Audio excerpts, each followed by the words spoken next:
बिस्मिल्लाहिर्रहमानिर्रहीम। एमरजेंसी में ओपीडीज़ के अंदर ना सबसे बड़ा ही कॉमन एक टॉपिक दैट इज़ फटीग।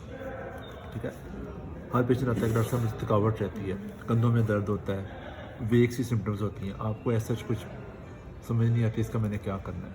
ठीक है, तो बड़े ही कॉमन जो डायग्नोसिस, एक तो हर वो पेशेंट जिसको कोई भी क्रॉनिक डिजीज़ हो, ठीक है, क्रॉनिक डिजीज़ को है, chronic liver disease, chronic kidney disease, समझिए ना, stroke, diabetes mellitus, HIV, lymphomas, leukaemias, जिन पेशेंट्स को हम लिग्नेंसीज, जिन पेशेंट्स में ना प्रॉपर कोई आपको डायग्नोसिस पहले से पता हो कि patient is a known case of सीक्रेडी, उसकी उनके अंदर तो फटीग की रीज़न समझ आती है।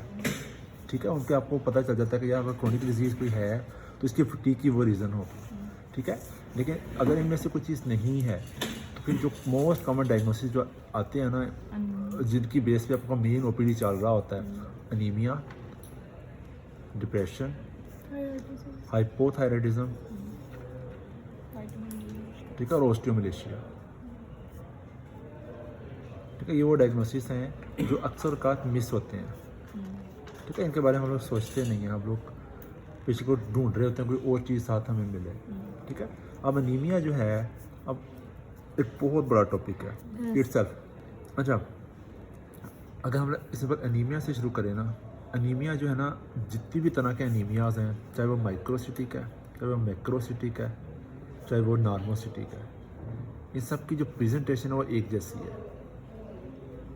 ठीक है, प्रेजेंटेशन क्या है? Fatigue, shortness of breath, chest pain, palpitation. ठीक है, तो ये प्रेजेंटेशन एक जैसी है, चाहे अनीमिया की कोई भी काज है। इंटरवेस्कुलर हेमोलिसिस है, एक्स्ट्रावेस्कुलर हेमोलिसिस है, ल्यूकीमियाज हैं, लिम्फोमाज हैं, खून बन नहीं रहा, खून ज़ाया हो रहा है, सिम्टम्स एक जैसी हैं। थकावट रहती है, जिस्म टूटा टूटा रहता है, काम करने को जी नहीं करता। ठीक है, कंधों में दर्द होता है, मुझे यही कंप्लेन OPD में मेनली यही कंप्लेन एक आ रही होती है। ठीक है, अच्छा, जब आपने एक दफ़ा देख लिया कि पेशेंट को अनीमिया है, उसको एग्जामिनेशन पे हमने क्या क्या चीज़ें देखनी है। अगर हाथों से शुरू करें, हाथों में पैलर, कालोनिकिया।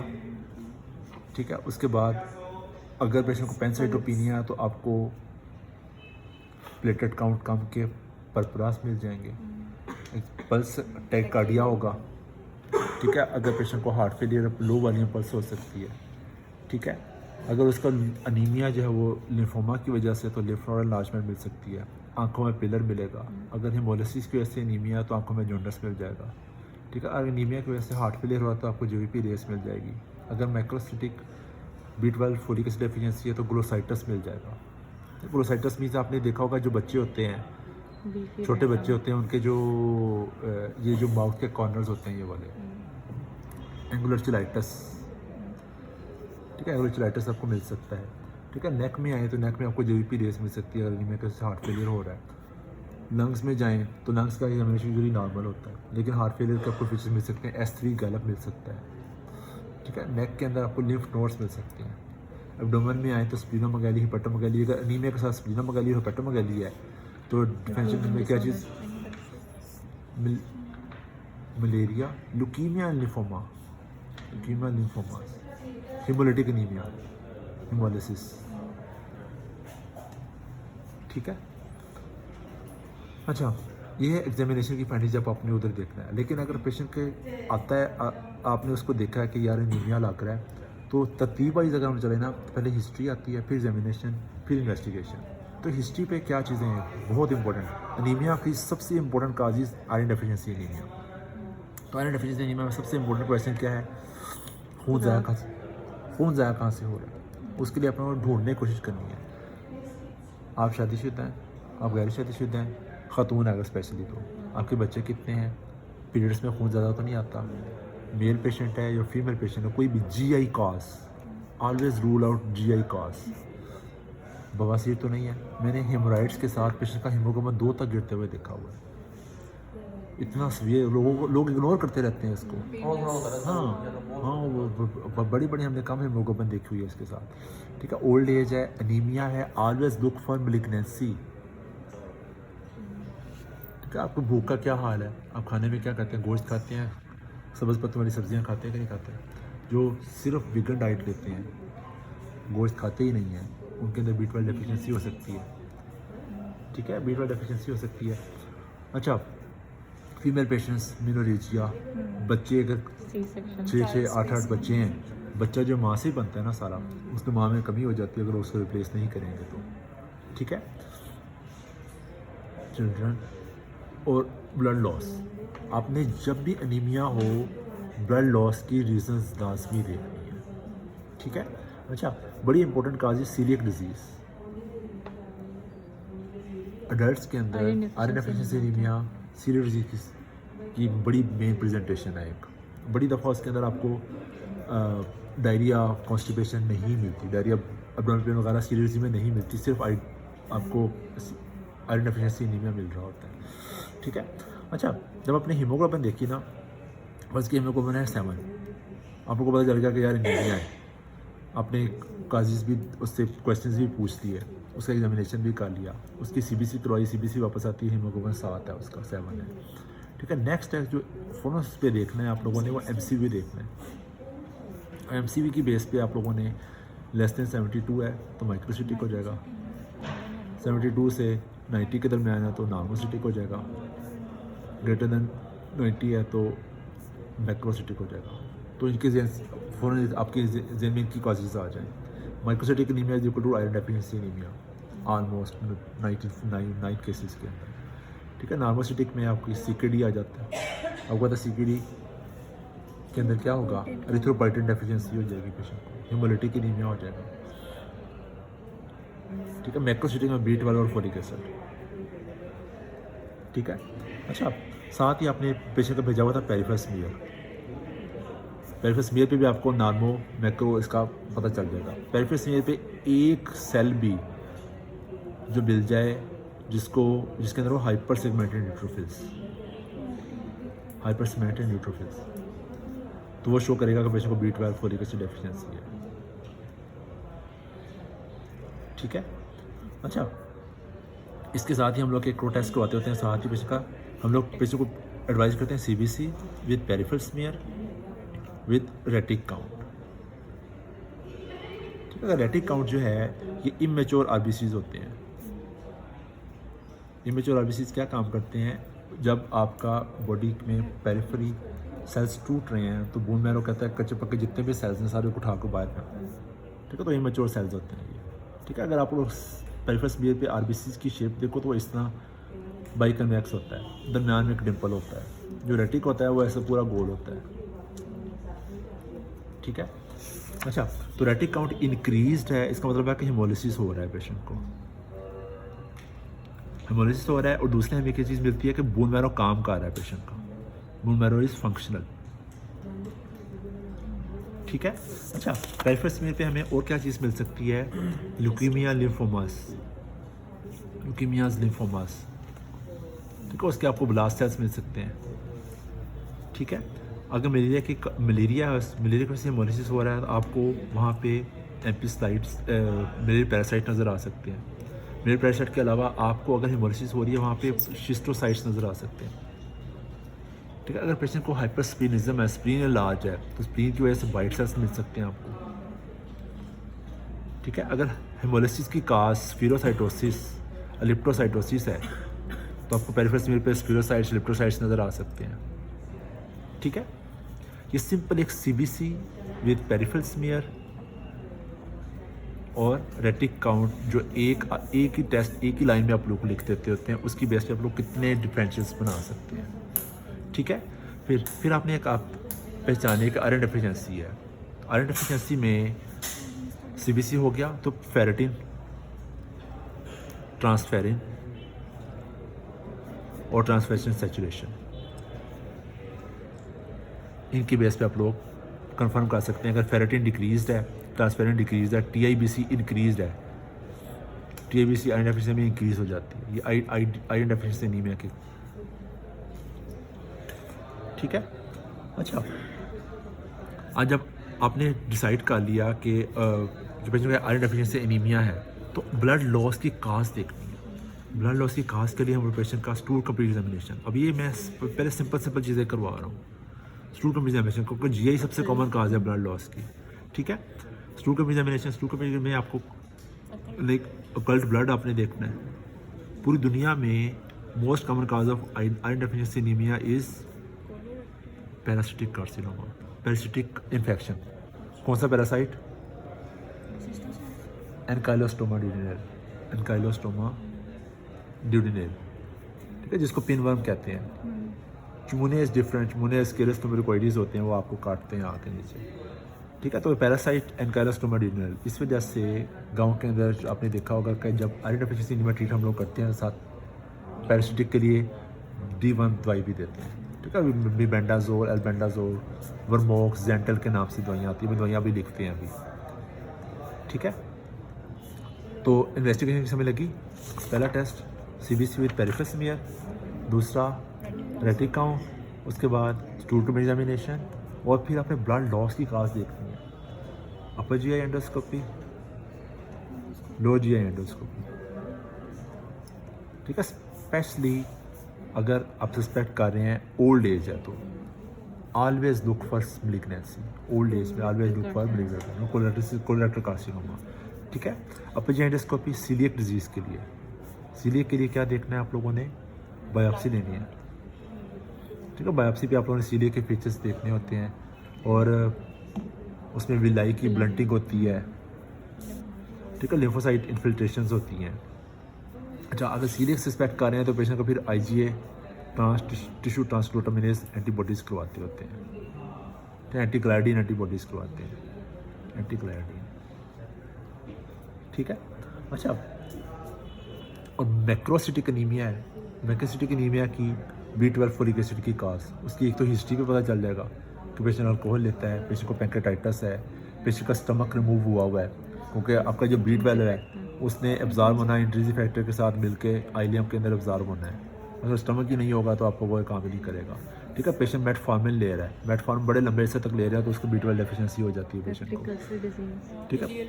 हाँ, पेशेंट लंबे अर्से तक वो ले रहा हो, PPIs ले रहा हो, उससे भी आपको हाइपरगैस्ट्रिनोमा रहने की वजह से इंटरस्टिशियल फैक्टर जो है वो कम हो जाता है, B12 डेफिशिएंसी हो सकती है पेशेंट को, ठीक है।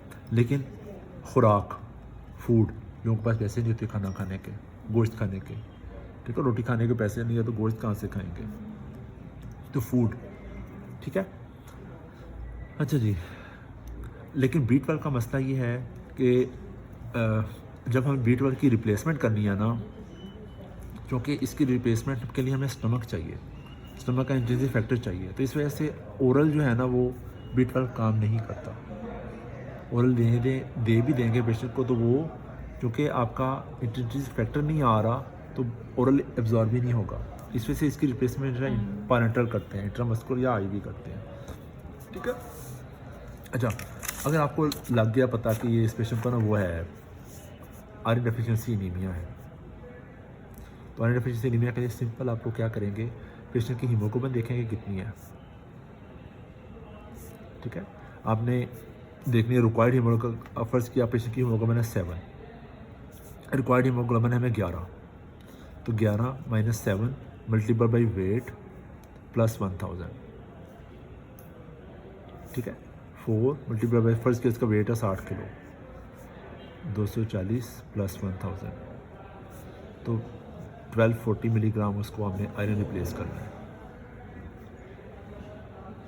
ठीक है। तो 1240 मिलीग्राम उसको आयरन रिप्लेस करना है। अल्लाह ताला ने ना आयरन की जो मेटाबॉलिज्म है ना बड़ी खूबसूरत रखी हुई है हमारे, अगर आयरन हमें रिक्वायर्ड होता है तो एब्जॉर्ब होना शुरू हो जाता है, इसी वजह से TIB आयरन डेफिशिएंसी में इंक्रीज होती है, ठीक है। अगर आयरन की एब्जॉर्प्शन का मैकेनिज्म ख़राब हो जाए तो ज़्यादा आयरन एब्जॉर्ब होनी शुरू हो जाए तो क्या होगा, हीमोक्रोमेटोसिस। हीमोक्रोमेटोसिस में यही हो रहा होता है ना कि आपके जो HFE जीन है वो आपकी हेप्सिडीन को एक्सप्रेस नहीं करता, उसकी वजह से आयरन ज़्यादा ऑब्जॉर्ब होती चली जाती है।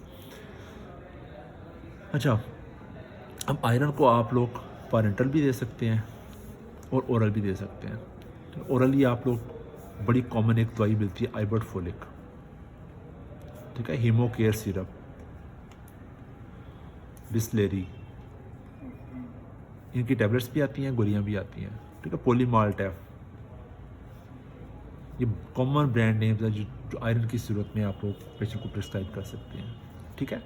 पेशेंट को आयरन खाता है तो कहता है कि डॉक्टर साहब मुंह का जायका ख़राब हो गया, मेरे पेट में दर्द हो गया, मोशन का रंग काला हो गया, कॉन्स्टिपेशन रहना शुरू हो गई है, तो अगर GI साइड इफ़ेक्ट्स आना शुरू हो जाएं जो कि नाकाबिले बर्दाश्त हों, तो फिर आप उस पेशेंट को IV दें। ठीक है, IV आयरन हमेशा हॉस्पिटल के अंदर लगाना है, उसको ये एडवाइस करना है कि IV आप लोग घर पे नहीं लगाएंगे। ठीक है, तो विनोफर और फेरेंजेक्ट, ये 2 इंजेक्शन आते हैं, हम लोग इनको पर इंटरल देते हैं पेशेंट्स को। ठीक है, विनोफर बड़ा कॉमन, बड़ा मशहूर है। ठीक है, विनोफर की 1 एम्प्यूल के अंदर 20 mg पर ml उसकी आयरन होती है। 1 एम्प्यूल 5 ml का होता है, तो 1 एम्प्यूल के अंदर 100 mg हो जाएगा। अगर आपने ये डेफिशिएंसी निकाली, अगर पेशेंट हॉस्पिटल में दाखिल है, उसको आपने रिप्लेस करना है, 1240 उसकी रिक्वायरमेंट है, तो 12 एम्प्यूल उसको लगने हैं, तो 1200 उसकी रिप्लेस हो जाएगी। ठीक है, बाकी आप ओरल भी दे सकते हैं। ठीक है, अच्छा, अगर पेशेंट को अनीमिया है, लेकिन अनीमिया की वजह से पेशेंट को ऑनगोइंग ब्लीडिंग है, पेशेंट को फायर आर्म इंजरी हुई है, पेशेंट को अपर जे ब्लीड हुआ है, पेशेंट की सर्जरी होनी है, समझ गए नहीं, पेशेंट को ब्लीडिंग का आपको सोर्स पता नहीं चल रहा और साथ अनीमिक है, या पेशेंट को बैठे बैठे शॉर्टनेस ऑफ ब्रेथ हो रही है, या उसका हीमोग्लोबिन लेस देन 6 है। ठीक है, तो ये वो इंडिकेशंस हैं जिनकी बेस पे हम लोग क्या करते हैं, पेशेंट को ब्लड ट्रांसफ्यूजन करवाते हैं, ब्लड ट्रांसफ्यूजन करवाते हैं। ठीक है, बड़ी दफ़ा ऐसे होता है कि पेशेंट की हीमोग्लोबिन 7-8 होती है, उसको कह देते हैं जब ब्लड लगवा लो जाके, तो उन पेशेंट को ब्लड नहीं लगाना चाहिए। Blood is like a mini bone marrow transplant. ठीक है, ब्लड के अंदर सिर्फ आपके RBC नहीं ना जा रहे, ब्लड के अंदर जितने कितने प्रोडक्ट्स हैं, कितनी प्रोटीन्स होती हैं, कितनी इम्यूनोग्लोबुलिन्स होती हैं, वायरसेस, बैक्टीरिया, जो भी पेशेंट के डोनर के ब्लड के अंदर होगा सारा आके, स्पेशली वो पेशेंट जिसका कोई ट्रांसप्लांट होना हो, तो उसका ब्लड ट्रांसफ्यूजन आखिरी हद तक अवॉइड करना चाहिए। डायलिसिस से पहले भी। ठीक है, डायलिसिस, आपका जो ब्लड है, ब्लड ट्रांसफ्यूजन एक बहुत बड़ा टॉपिक है। अगर ब्लड जो है वो आपने जब ट्रांसफ्यूज़ किया तो पूरा पूरा इंटरवेस्कुलर रहना है उससे, तो पेशेंट का अगर हार्ट कॉम्प्रोमाइज्ड है तो पेशेंट हार्ट फेलियर में जा सकता है। ठीक है, इस वजह से बड़ी दफ़ा आपने देखा होगा पेशेंट को ब्लड ट्रांसफ्यूज़ किया, करके साथ ही अपने डिलेसिक्स लगा दिया, डिलेसिक्स लगाते हैं, इसी वजह से कि वॉल्यूम ओवरलोड। ठीक है, क्योंकि आपने जो भी फ्लूइड देते हैं, IV जब फ्लूइड देते हैं हम लोग, तो उसने जाके 3 हिस्सों में डिवाइड होना होता है, इंटरवेस्कुलर और एक्स्ट्रावेस्कुलर। अब वेस्कुलर में इंटरसेलुलर और एक्स्ट्रासेलुलर में उसमें डिवाइड हो जाना जाते साथ ही। ठीक है, लेकिन जो ब्लड है इसने पूरे का पूरा इंटरवेस्कुलर रहना है, अपने इंटरवेस्कुलर वाले को बढ़ा देगा ये। ठीक है, हाँ, आपको अगर चाहिए कि पेशेंट का ना कुछ सिर्फ हीमोग्लोबिन बढ़ाना है आपने, तो पैक्सेल लगवा दें। अब पेशेंट हार्ट फेलियर है, पैक्सेल का जो वॉल्यूम वो 100 ml के करीब होता है। एक जो ब्लड की बोतल होती है, जो पैक होता है, पिंट होता है, वो 400 ml का होता है। तो आपको है खर्चा कि हार्ट फेलियर की वजह से हार्ट फेलियर वर्सनिंग हो सकती है, तो ब्लड होल ब्लड अवॉइड करें। आपने सिर्फ उसकी हीमोग्लोबिन बढ़ानी है तो उसमें PCBs लगवा दें। ठीक है, जो पेशेंट का एल्ब्यूमिन बढ़ानी है, बड़ी दफ़ा ऐसे होता है कि एल्ब्यूमिन के लिए हम लोग ब्लड ट्रांसफ्यूजन कर रहे होते हैं, CLD है, उसका हीमोग्लोबिन कम है, तो उसको एल्ब्यूमिन भी चाहिए, तो फ्रेश ब्लड लगवा दें। ठीक है, अच्छा जी, आइडिया की समझ लगी कि हम लोग आगे कैसे लेके चलना है। B12 को कैसे रिप्लेस करना है। B12 की रिप्लेसमेंट होती है डेली, वीकली और मंथली। ठीक है, daily for 7 days, weekly for 1 month और monthly for life,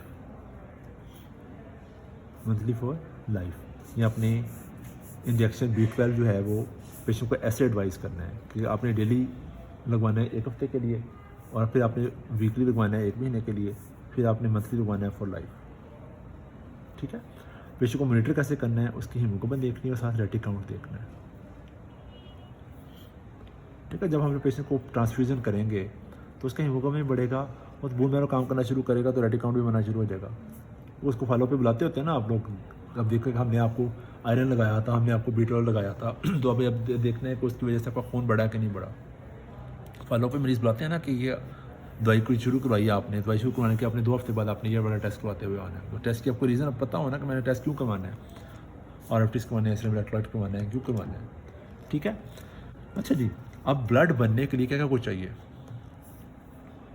iron, B12, folic acid और प्रोटीन्स मरीज़ खाता ही नहीं है कुछ। एरिथ्रोपोइटिन, ठीक है, एक CKD का पेशेंट है, उसको आप सारी चीज़ें लगा दें, उसकी किडनी नहीं काम करती, उसका एरिथ्रोपोइटिन नहीं काम करेगा, एरिथ्रोपोइटिन मौजूद नहीं है तो आपको बाहर से एरिथ्रोपोइटिन देना पड़ता है, ठीक है। तो आपने उस मरीज़ को जिसको अनीमिया है, तो आपने कहना है कि अपना खाना पीना बेहतर करो, अंडा खाओ, कीमा खाओ, गोश्त खाओ, ठीक है, ऐसी चीज़ें जिनके अंदर आयरन है। अगर खाना पीना नहीं खाएगा, प्रोटीन नहीं लेगा तो ब्लड बनेगा नहीं, ठीक है। अच्छा जी, एरिथ्रोपोइटिन ने क्या काम करना होता है आपको? एरिथ्रोपोइटिन बड़ा एक्सपेंसिव होता है। अगर आपके पास B12 फोलिक एसिड आयरन ही नहीं है तो एरिथ्रोपोइटिन देते रहें, उसका तो कोई फ़ायदा नहीं होगा। इस वजह से जब भी एरिथ्रोपोइटिन देना है पहले आयरन रिप्लेस करना है, पहले आयरन। इस वजह से जब CKD के पेशेंट में एनीमिया हम लोग करेक्ट करते हैं तो पहले एरिथ्रोपोइटिन देने से पहले हम पेशेंट को आयरन B12 फोलिक एसिड देते हैं ताकि वो उसकी कमी पूरी होने के बाद फिर एरिथ्रोपोइटिन दें, ठीक है। अच्छा जी, फिर हेमोलिटिक एनीमियास, वो एक अलग से बहुत बड़ी दुनिया है, वो थोड़ा सा OPD की बेस पे हो, उसको हम लोग वो स्पेशलिस्ट कैटेगरी में आ जाता है। B12 डेफिशिएंसी में भी पेशेंट को हेमोलिसिस होना शुरू हो जाती होती है, ठीक है। अगर रेटिक काउंट इंक्रीज है पेशेंट को तो हेमोलिटिक एनीमिया का ये सोचना चाहिए लास्ट में तो।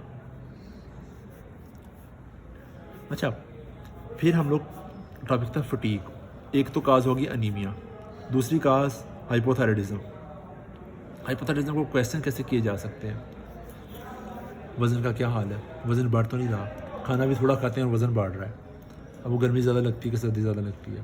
हाइपोथायराइड पेशेंट को कहता है मुझे सर्दी ज़्यादा लगती है, ठीक है डॉक्टर साहब मेरा वज़न वध ही जाता, मैं कुछ खाता भी नहीं हूँ, ठीक है। थकावट रहती है, कुछ काम करने को दिल नहीं करता, जो जिल्द स्किन है वो ख़राब हो रही है, ठीक है। कॉन्स्टिपेशन रहती है, वज़न में कमी हो, वज़न बढ़ रहा है, बाल पतले हो गए हैं, बाल गिरते हैं, मेरी आवाज़ में चेंजेस आ रही हैं, ठीक है, मेरी जो भौहें हैं ये गिर रही हैं, ठीक है। बड़ी दफ़ा हाइपोथायराइडिज्म का पेशेंट आता है, little loss of the eyebrows होता है, little loss of the eyebrows होता है हाइपोथायराइडिज्म पेशेंट है। अगर आप पेशेंट को एग्जामिनेशन करें तो आपको लगेगा कि मस्कीन सा बंदा है, बंदा ये डेड रिफ्लेक्स होती है, वो सारा आप बेसिकली थायराइड चाहिए आपको आपके मेटाबॉलिज्म के लिए। मेटाबॉलिज्म जब डिक्रीज हो जाएगा तो सारी चीज़ें डिलेड हो जाएंगी, सारी चीज़ें डिलेड हो जाएंगी, कॉन्स्टिपेशन हो जाएगी, थकावट रहेगी, ठीक है। अच्छा, एग्जामिनेशन करेंगे तो हाथ उसके ड्राई होंगे, बड़े बड़े होंगे, पल्स पे स्किन जो होती है वो ड्राई होगी, थिक होना शुरू हो जाती है, पल्स पे हाइपरटेंशन मिल सकती है आपको। आपका चेहरा देखेंगे, उसका चेहरा आपके एक एपैथिक फेस कैसे, ऐसे एक मस्कीन सा चेहरा जो होता है। और little loss of the eyebrows, patient की जो थायराइड और इलाज आपको नज़र आ सकता है, ब्लड प्रेशर इंक्रीज मिल सकता है। हाइपोथायराइडिज्म एसोसिएटेड विद हाइपरटेंशन, ठीक है। फीमेल पेशेंट है, हाइपोथायराइडिज्म में फीमेल्स के अंदर मेनोरेजिया होता है। हमने वार्ड के अंदर हाइपोथायराइडिस पेशेंट देखी थी, उसको इतना ज़्यादा ब्लीडिंग हुई थी, कुछ तरीके की हीमोग्लोबिन 3 तक आ गई थी, ठीक है। तो menorrhagia is a feature of hypothyroidism. Hyper में ब्लीडिंग कम होती है, हाइपो में ज़्यादा होती है, ठीक है। अच्छा, उसकी टांगे देखेंगे तो नॉन पिटिंग एडिमा मिल सकता है आपको, डिलेड रिफ्लेक्सिस हो सकती है, रिलैक्सेशन फेज की डिलेड होती है, ठीक है। अच्छा, इसके लिए टेस्ट कौन सा करवाएंगे? T3, T4 और TSH। T3 T4 डिक्रीज़ होंगे और TSH इंक्रीज़ होगा, ये होगा प्राइमरी हाइपोथायराइडिज्म के अंदर। अगर ये तीनों चीज़ें डिक्रीज हैं, इसको मतलब सेकेंडरी हाइपोथायराइडिज्म है। TSH भी डिक्रीज है तो सेकेंडरी हाइपोथायराइडिज्म। सेकेंडरी मीन्स कि आपका हाइपोथैलेमस आपका जो वो ऊपर से TRH और नहीं आ रहा, TSH नहीं आ रहा, ठीक है। इसकी बेस पे आप पेशेंट को थायरॉक्सिन शुरू करवाते हैं। जो थायरॉक्सिन है उसके साथ हम लोग शुरू करा देते हैं 50 माइक्रोग्राम पर डे से। अब कुछ दवाइयाँ जिनके बारे में हमें स्पेसिफिकली कहना होता है मरीज़ को, ये सुबह उठते साथ ही जो पहला काम करना है वो अपने 2 गोली खाने का करना है। थायरॉक्सिन में से एक है, ठीक है। तो सुबह उठते साथ ही खाली पेट जो दवाई खानी है वो थायरॉक्सिन है। स्टीरॉयड खाना खाने के बाद खानी चाहिए, TB की दवाई भी खाना खाने के बाद खाली पेट खानी चाहिए। PPIs हो गए, थायरॉक्सिन हो गई, एक बिसफॉस्फोनेट है। ये 3 दवाइयाँ हैं जो हमको कहते हैं को खाना खाने से पहले खानी है, ठीक है। उनमें से सबसे इंपॉर्टेंट दवाई है दैट इज़ थायरॉक्सिन। तो थायरॉक्सिन आप लोगों ने पेशेंट को कहना है कि सुबह उठ के पहला काम जो करना है अपने थायरॉक्सिन गोली का करना है, ठीक है। उसके बाद आपने थैलेडोस्टेम पे डाल के भेज देना है। उसके 4 से 6 हफ्ते के बाद आपने दोबारा बुलाना है, TSH देखना है कि TSH नॉर्मल की तरफ आया कि नहीं आया। ठीक है। अच्छा, फिर अगला फटीग का important cause is depression. Depression तकरीबन समझते हैं हम लोग का अनकॉमन है, इतनी अनकॉमन नहीं है। ठीक है। तो बहुत सारे हंसते मुस्कुराते लोग होंगे, लेकिन उनको क्वेश्चंस पूछे डिप्रेशन के तो आपको पता चल जाएगा कि ये अंदर से दुखी है। ठीक है। तो इसका जो स्पेसिफिक ऐसा कोई बहुत ज़्यादा मैं इसको एक्सप्लेन नहीं करूँगा, सिर्फ ये 2-4 सवाल पूछने हैं। आपकी नींद का क्या हाल है, आपकी भूख का क्या हाल है, बहुत ज़्यादा नींद आना शुरू हो जाना या बहुत नींद कम हो जाना, ये डिप्रेशन की निशानी है। ठीक है। बैठे बैठे आंखों में आंसू हो जाना, बैठे बैठे रोना शुरू कर देना। ठीक है। बात बात पे रोना शुरू कर देना, ये डिप्रेशन की लामत है। अपने आप को वर्थलेस फील करना कि डॉक्टर साहब मेरे 3 बच्चे हैं, मुझे लगता है मेरी कोई हैसियत नहीं है, मुझे लगता है मेरी कोई वर्थ नहीं है, मुझे कोई अहमियत नहीं देता। ठीक है। बच्चों की मैं केयर नहीं कर पाती ये सोचते हुए। अगर बच्चों की केयर कर रही है फिर डिप्रेशन नहीं है। फंक्शनल पेशेंट अगर है तो डिप्रेशन का इम्कान कम है। ठीक है। फंक्शनल होना कम हो गया है फिर वो डिप्रेशन की तरफ आ गया। ठीक है। अच्छा जी, इसके लिए सिंपल ये अभी एस्टेलोप्राम बड़ी मशहूर दवाई है, प्रोलेक्सा के नाम से आती है, 5 mg 10 mg 20 mg। ठीक है। न्यूलेक्सा चीयरफ जी 3 मंथ्स के लिए देनी है आपने, फिर आप इसको कम करने की कोशिश कर सकते हैं। अगर सिम्टम्स वापस आए तो दोबारा शुरू करवा दें, वरना फिर उसको 2 साल के लिए देना होता है। हाँ जी।